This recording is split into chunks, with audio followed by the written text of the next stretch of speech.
Ang inyong maririnig na pagbabahagi ay AI voice hango sa pananampalataya at testimonya ni Randy Ramos. Sa kadahilanang damage ang kanyang vocal cord at pansamantalang hindi siya nakakapagsalita ng maayos.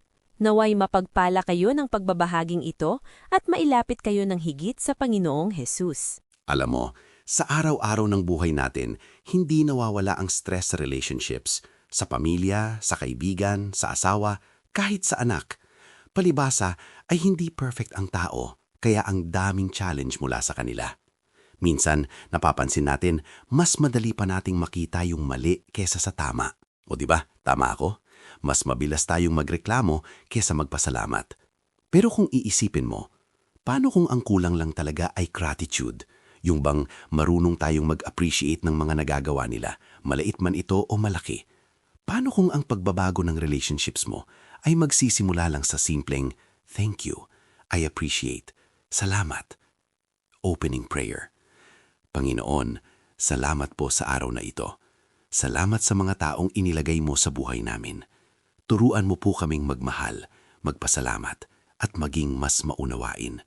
Buksan mo ang puso namin sa iyong salita. In Jesus' name, Amen. 3 life lessons we need to remember. Life lesson 1. Choose gratitude over complaints. Minsan, automatic na sa atin ang mag-focus sa mali. Yung nakakainis, nakaka-frustrate. Pero ang totoo, may mabuti pa rin sa bawat tao sa buhay natin. Sa totoo lang, likas na mabuti ang mga tao. Wala naman talagang gustong magkamali o manakit ng kapwa nila. May mabuting sa bawat tao, marami ito. Kailangan lang nating piliin na makita yun. Tandaan mo ito, gratitude is a choice. 1 Thessalonians 5:18. Give thanks in all circumstances, for this is God's will for you in Christ Jesus. Ephesians 4:29. Do not let any unwholesome talk come out of your mouths, but only what is helpful for building others up according to their needs, that it may benefit those who listen. Kung asawa mo makalat, pwede kang magreklamo araw-araw, pero pwede mo ring sabihin, thank you kasi lagi kang nagsusumikap para sa pamilya natin. Kahit makalat ka sa bahay, nagtratrabaho ka naman para sa amin ng mga anak mo. Kung anak mo matigas ulo, pwede kang mainis, pero pwede mo ring makita yung potential niya. Gratitude changes how you see people and how you treat them. Parang cellphone yan. Kung lagi mong hinahanap yung maliit na scratch, hindi mo ma-e-enjoy yung buong phone. Pero kung na-appreciate mo yung function niya, mas magiging thankful ka. Life lesson 2. Show gratitude through action. Hindi sapat ang nararamdaman lang. Kailangan itong ipakita. Ang tunay na pasasalamat nakikita sa gawa. Wika nga nila, love in action. Galatians 5:13. Serve one another humbly in love. Hebrews 13:16. And do not forget to do good and to share with others, for with such sacrifices God is pleased. May kakilala ka na pagod, tulungan mo kahit maliit na bagay. Magluto ka para sa pamilya mo. Mag-iwan ka ng note na, I appreciate you. Hindi kailangan grand, kahit simple, basta sincere.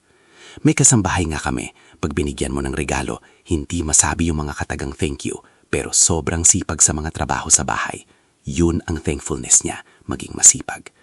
Parang wifi yan, hindi mo nakikita pero namdam mo. Ganon din ang love and gratitude, hindi lang sinasabi, pinapakita. Huwag lang puro thank you, ipakita mo sa gawa.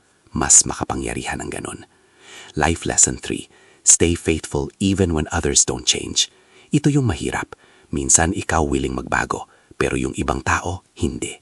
Nakakapagod, nakaka-discourage. Pero sabi ng Bible, huwag kang susuko sa paggawa ng tama. Galatians 6:9.